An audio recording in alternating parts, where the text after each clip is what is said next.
ಸೀರಿಯಲ್ಗಳ ಮೂಲಕ ಗಮನ ಸೆಳೆದ ನಟಿ Namrata Gowda Bigg Boss Kannada season 10ರಲ್ಲಿ ಕಾಣಿಸಿಕೊಂಡು ತಮ್ಮ ಪ್ರಭಾವಳಿಯನ್ನು ಮತ್ತಷ್ಟು ಹೆಚ್ಚಿಸಿಕೊಂಡಿದ್ರು.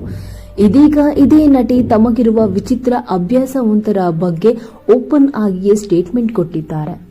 ಹೌದು, ನಮ್ರತಾ ಗೌಡ ಅವರು ಕನ್ನಡ ಸಿನಿಮಾಗಳಲ್ಲಿ ಬಾಲನಟಿಯಾಗಿ ಗುರುತಿಸಿಕೊಂಡು ಅದಾದ ಬಳಿಕ ಕಿರುತೆರೆಯಲ್ಲೂ ಕೂಡ ಕಮಲ್ ಮಾಡಿದ್ರು. ನಾಗಿಣಿ ಧಾರಾವಾಹಿಯ ಮೂಲಕ ನಾಡಿನ ಮನೆ ಮಾತಾದ ನಮ್ರತಾಗೆ ದೊಡ್ಡ ಬ್ರೇಕ್ ನೀಡಿದ್ದು ಬಿಗ್ ಬಾಸ್ ಸೀಸನ್ 10ರ ವೇದಿಕೆ.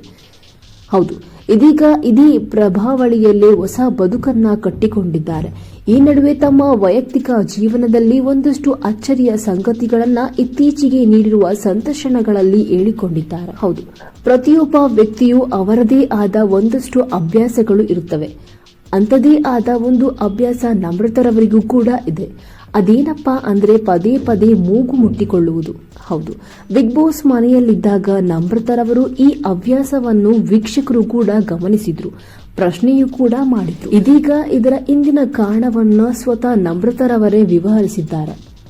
ಹೌದು, ನಾನು ನರ್ವಸ್ ಆದಾಗ, ಬೇಜಾರಾದಾಗ, ಕೋಪ ಬಂದಾಗ, ನನ್ನೊಳಗೆ ಬೇರೆ ಭಾವನೆಗಳು ಮೂಡಿದಾಗ ನನಗೆ ಗೊತ್ತಿಲ್ಲದೆ ನಾನೇ ಮೂಗನ್ನ ಮುಟ್ಟಿಕೊಳ್ತೇನೆ.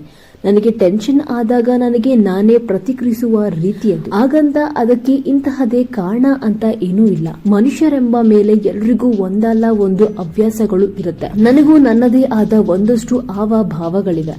ಅದರಲ್ಲಿ ಇದು ಕೂಡ ಒಂದು. ಆರಂಭದಲ್ಲಿ ಹೀಗೆ ಮೂಗು ಮುಟ್ಟಿಕೊಳ್ಳುವ ವಿಚಾರ ನನ್ನ ಗಮನಕ್ಕೆ ಬಂದಿರಲಿಲ್ಲ. ಆಪ್ತ ವಲಯದಲ್ಲಿರುವ ಕೆಲವರು ನನ್ನ ಈ ಅಭ್ಯಾಸವನ್ನ ಗಮನಿಸಿ ನನ್ನ ಗಮನಕ್ಕೆ ತಂದಿದ್ರು. ಅವರು ಹೇಳಿದ್ದಾರೆಂಬ ಮಾತ್ರಕ್ಕೆ ನನಗೆ ಅದನ್ನು ಅಷ್ಟು ಬೇಗನೆ ಬಿಡಲು ಸಾಧ್ಯವಾಗಲಿಲ್ಲ. ಅದನ್ನ ಬಿಡಬೇಕು ಅಂತ ನನಗೂ ಕೂಡ ಅನಿಸಲಿಲ್ಲ. ಅದು ನನ್ನ ಐಡೆಂಟಿಟಿ ಆಗಿರಬಹುದು. ಎಲ್ರಿಗೂ ಒಂದಲ್ಲ ಒಂದು ಭಾವ ಇದ್ದಂತೆ ನನಗೂ ಈ ಮೂಗು ಮುಟ್ಟುಕೊಳ್ಳುವ ಅಭ್ಯಾಸ ರೂಢಿಯಾಗಿದೆ ಎಂದಿದ್ದಾರೆ. ಹೌದು, ರ್ಯಾಪಿಡ್ ರಶ್ಮಿ ಯೂಟ್ಯೂಬ್ ಚಾನೆಲ್ಗೆ ನೀಡಿದ ಸಂದರ್ಶನವೊಂದರಲ್ಲಿ ಸುದೀರ್ಘವಾಗಿ 1 ಗಂಟೆಗಳ ಕಾಲ ನಮ್ರತಾ ಗೌಡ ಅವರು ಮಾತನಾಡಿ ಬಣ್ಣದ ಲೋಕದಲ್ಲಿನ ಗೆಳೆಯರ ಬಗ್ಗೆಯೂ ಕೂಡ ಕೊಂಚ ಮಾತನಾಡಿದ್ದಾರೆ. ಮೊದಲಿನಿಂದಲೂ ನಾನು ಹೆಚ್ಚು ಸ್ನೇಹಿತರ ಜೊತೆ ಇದ್ದವಳಲ್ಲ. ನನ್ನದೇ ಆದ ಒಂದು ಪುಟ್ಟ ಸರ್ಕಲ್ ಇದೆ. 6-7 ಮಂದಿ ಅಷ್ಟೇ ಅಲ್ಲಿ ಕಾಣ್ತಾರೆ.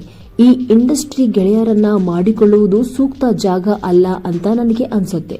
ಎಲ್ಲೇ ಹೋದ್ರೂ ತುಳಿದು ಮೇಲೆ ಬರುವ ಪ್ರಯತ್ನದಲ್ಲೇ ಇರ್ತಾರೆ.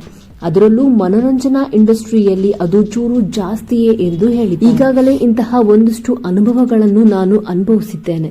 ನನ್ನನ್ನು ನಿಜವಾಗಿಯೂ ಬೆಂಬಲಿಸುತ್ತಾ ಪ್ರೀತಿಸುವವರನ್ನ ಮಾತ್ರ ನಾನು ಜೊತೆಯಲ್ಲಿ ಇಟ್ಕೊಳ್ತೀನಿ ಎಂದು ತಮ್ಮ ಮನದಾಳದ ಮಾತನ್ನು ರ್ಯಾಪಿಡ್ ರಶ್ಮಿ ಅವರ ಯೂಟ್ಯೂಬ್ ಸಂದರ್ಶನದಲ್ಲಿ ಹಂಚಿಕೊಂಡಿದ್ದಾರೆ.